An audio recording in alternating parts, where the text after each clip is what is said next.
할렐루야. 오늘 학계 두 번째 시간을 갖습니다.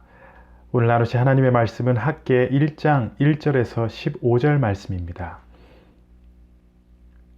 지난번 본문과 같습니다. 학계 1장 1절에서 15절 말씀입니다. 다리오 왕 제2년 여섯째 달 곧 그 달 초하루에 여호와의 말씀이 선지자 학계로 말미암아 스알디엘의 아들 유다 총독 스룹바벨과 여호사닥의 아들 대제사장 여호수아에게 임하니라. 이르시되 만군의 여호와가 이같이 말하여 이르노라. 이 백성이 말하기를 여호와의 전을 건축할 시기가 이르지 아니하였다 하느니라. 여호와의 말씀이 선지자 학계에게 임하여 이르시되 이 성전이 황폐하였거늘 너희가 이때에 판벽한 집에 거주하는 것이 좋으냐. 그러므로 이제 만군의 여호와가 이같이 말하노니 너희는 너희의 행위를 살필지니라. 너희가 많이 뿌릴지라도 수확이 적으며 먹을지라도 배부르지 못하며 마실지라도 흡족하지 못하며 입어도 따뜻하지 못하며 일꾼이 삭슬 받아도 그것을 구멍 뚫어진 전대에 넣음이 되느니라. 만군의 여호와가 말하노니 너희는 자신의 행위를 살필지니라. 너희는 산에 올라가서 나무를 가져다가 성전을 건축하라. 그리하면 내가 그것으로 말미암아 기뻐하고 또 영광을 얻으리라. 여호와가 말하였느니라. 너희가 많은 것을 바랐으나 도리어 적었고 너희가 그것을 집으로 가져갔으나 내가 불어버렸느니라. 나 만군의 여호와가 말하노라. 이것이 무슨 까닭이냐. 내 집은 황폐하였으되 너희는 각각 자기의 집을 짓기 위하여 빨랐음이라. 그러므로 너희로 말미암아 하늘은 이슬을 그쳤고 땅은 산물을 그쳤으며 내가 이 땅과 산과 곡물과 새 포도주와 기름과 땅의 모든 소산과 사람과 가축과 손으로 수고하는 모든 일에 한자를 들게 하였느니라. 스알디엘의 아들 스룹바벨과 여호사닥의 아들 대제사장 여호수아와 남은 모든 백성이 그들의 하나님 여호와의 목소리와 선지자 학계의 말을 들었으니 이는 그들의 하나님 여호와께서 그를 보내셨음이라. 백성이 다 여호와를 경외하매 그때에 여호와의 사자 학계가 여호와의 위임을 받아 백성에게 말하여 이르되 여호와가 말하노니 내가 너희와 함께 하노라 하니라. 여호와께서 스알디엘의 아들 유다 총독 스룹바벨의 마음과 여호사닥의 아들 대제사장 여호수아의 마음과 남은 모든 백성의 마음을 감동시키심에 그들이 와서 만군의 여호와 그들의 하나님의 전 공사를 하였으니 그때는 다리오 왕 제2년 여섯째 달 24일이었더라. 아멘. 오늘은 주님이 거하시는 성전, 하나님이 거하시는 성전이라는 제목으로 학계 말씀 두 번째 시간을 가집니다. 지난 시간 학계 서론을 나누며 말씀드렸다시피 하나님은 건물을 중요하게 여기지 않으십니다. 성경에서 하나님이 성전에 거하신다라는 말씀은 단순히 건물 안에만 계시다라는 말씀이 아닙니다. 그리고 지금 우리에게 주어진 이 특권이 무엇이냐면은 우리가 성전이다. 우리 안에 거하시는 하나님이시라는 거예요. 성전은 하나님이 거하시는 집입니다. 성경은 분명히 이렇게 선포합니다. 이 말씀은 곧 우리 안에 거하신다라는 말씀임을 기억하시기 바랍니다. 오늘 말씀을 통해서 우리가 성령의 전을, 우리의 삶을 주님 안에서 어떻게 세워야 할지 이 학계 말씀을 통해서 깨닫는 귀한 시간 되시기 바랍니다. 70년간 바벨론 포로 생활을 하다가 자기 민족의 땅으로 돌아가서 성전을 건축하는 것, 이것은 결코 쉬운 일이 아니었습니다. 처음에 총독 스룹바벨과 대제사장 여호수아와 함께 그들은 큰 다짐을 하고 예루살렘으로 돌아가는데 여러 가지 힘든 일들을 겪게 됩니다. 이것을 또 다른 말로 포로 1차 귀환이라고 합니다. 그들이 처음으로 예루살렘으로 돌아간 이 사건이죠. 여기서 여호수아는요, 모세의 제자가 아닙니다. 한참 뒤에 나오는 대제사장 여호수아라는 인물이 있다는 것을 기억하시고요. 그들이 1차 귀환을 하는데 그때는 제가 지난 시간에도 말씀드렸다시피 팔레스타인 지역에 이미 있었던 유다 민족들과 베냐민 지파 그리고 다시 돌아갔던 그 사람들과의 갈등이 있었고, 또 처음 이들이 가서 어떻게 해야 될지 정확하게 모르는 상황 때문에 성전을 쉽게 건축하지 못합니다. 그리고 처음 1차 귀환이 있은 후 학개 선지자가 등장할 때까지 16년간 그들이 성전을 건축하지 못합니다. 오늘 말씀을 보시면은 처음에는 이들이 게을러서가 아니라 외부적 여건이 여의치 않았기 때문이다 라고 2절 말씀이 기록합니다. 2절 보십니다.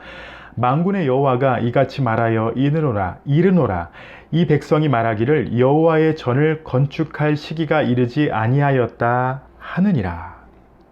그리고 후에 학개 선지자가 처음에는 그랬지만 이제는 그들을 책망합니다. 3절 4절에 여호와의 말씀이 선지자 학개에게 임하여 이르시되 이 성전이 황폐하였거늘 너희가 이때에 판벽한 집에 거주하는 것이 옳으냐, 이렇게 말합니다. 여러분, 하나님은요, 아무리 삶이 힘들고 고난 가운데 있어도 우리가 하나님을 우선순위에 두기를 원하십니다. 나는 지금 너무 힘들어요. 경제적으로 힘듭니다. 자녀들 때문에 일이 많습니다. 여러 가지 사건들이 있어서 내가 지금 신앙생활을 못하고 있습니다. 사실 이러한 말을 하나님께서 너무나도 싫어하세요. 하나님은 우리가 그 어떠한 상황에서도 오직 주님만이 우리의 우선순위가 되십니다. 이 고백을 듣길 원하세요. 왜냐하면 우리가 하나님을 의지하면서 진정 깨달아야 하는 것이 무엇이냐? 내 삶은 하나님께서 책임지신다. 문제가 있어? 그거는 하나님께서 책임지실 일이에요. 그렇기 때문에 내가 신앙생활 못하는 것은 여러 가지 이유 때문입니다. 이런 핑계가 아니라 하나님, 어떠한 일이 있어도 주님이 나의 우선순위입니다. 아무리 우리에게 현실적인 어려움이 있어도 주님, 나는 먼저 주의 나라와 주의 의를 구하며 살아가겠습니다. 이 고백을 원하십니다. 이 귀한 고백 가운데에 우리의 성전을 돌아보시는 우리 성도님들 되시기 바랍니다. 두 번째로, 우리의 삶에 성전이 거룩해지기 위해서는 오직 하나님의 은혜와 능력이 있어야 한다라는 것을 기억해야 합니다. 여러분, 그들이 여러 가지 핑계를 대고 성전 건축을 미루다가 16년이 지났습니다. 그들이 성전을 짓지 못한 것은 그들에게 큰 손해였어요. 왜냐하면 하나님의 은혜를 누리지 못했기 때문입니다. 돈이 없는 핑계도 됐습니다. 누군가가 도와주지 못한다라는 핑계도 됐어요. 여러 가지 핑계로 미루다가 이제는 학개 선지자의 책망을 받았던 것입니다. 그래서 학개는요, 너희가 산에 올라가 나무를 가져다가 건축하라, 이렇게 말합니다. 멋지게 짓는 것이 중요한 것이 아니라, 좋은 재료로 성전을 건축하는 것이 아니라 지금 당장 건축해서 너희는 하나님 앞에 예배하라 라는 선포였어요. 여러 가지 형식, 방법, 장소, 이게 중요한 게 아니라 너희는 하나님 앞에 나아가고 있는가? 하나님 앞에 예배하고 있는가? 그것을 지적한 것입니다. 그리고 마지막으로 그들이 학개 선지자의 말씀을 들었을 때에 회개하고 하나님 앞에 돌이키는 모습을 보입니다. 12절 말씀입니다. 스알디엘의 아들 스룹바벨과 여호사닥의 아들 대제사장 여호수아와 남은 모든 백성이 그들의 하나님 여호와의 목소리와 선지자 학개의 말을 들었으니 이는 그들의 하나님 여호와께서 그들을 보내셨습니다. 백성이 다 여호와를 경외하매. 하나님의 말씀을 듣고 돌이킵니다. 그리고 이렇게 돌이키는 자들을 향해 하나님이 뭐라고 하셨냐면요, 13절 말씀을 보시면은 내가 너희와 함께 하노라. 그래요, 실수할 수 있고 잠시 내가 게으르다가 하나님, 주님을 사랑한다 하지만 이런저런 일 때문에 내가 하나님을 바라보지 못하고 그렇게 있었습니다. 그런데 하나님의 말씀은 그의 백성에게 계속해서 선포하실 거예요. 너는 이렇게 살면 안 돼. 하나님을 우선순위에 둬야 돼. 거룩한 선전으로 살아가야 돼. 하나님의 말씀은 계속해서 임할 것입니다. 그때 우리는 돌이킬 줄 알아야 돼요. 결단을 내릴 줄 알아야 합니다. 그리고 그 가운데 내가 너와 함께 하노라. 이 말씀을 우리가 확신하며 하나님 앞에 살 수 있어야 합니다. 제가 서론에 스룹바벨과 함께한 1차 귀환에 대해서 말씀드렸습니다. 그리고 그 이후에 주전 458년에 우리가 잘 아는 에스라 학자와 함께 2차 귀환이 있었습니다. 그리고 약 14년 후에는 느헤미야가 백성을 이끌고 3차 귀환을 합니다. 이 세 번의 귀환이 있었지만 아마도 1차로 돌아와서 성전을 준비했던 백성이 제일 힘들었을 거예요. 성전을 건축해야 했고 하나님을 예배하는 공동체로 틀을 다시 잡아야 했기 때문에 제일 힘들었을 것입니다. 그렇지만 그들에게 있어서 하나님의 성전을 건축하며 예배를 회복하며 그 성전 안에서 주를 만나고 하나님 앞에 기도하는 그 시간들, 그 과정들, 정말 하나님께서 그들에게 큰 은혜를 베풀어 주신 줄로 믿습니다. 우리 사랑하는 성도 여러분, 주님이 거하시는 성전은 거룩해야 합니다. 우리가 여러 가지 세상적인 핑계로 성전의 거룩함을 뒤로 미루면요, 절대 안 돼요.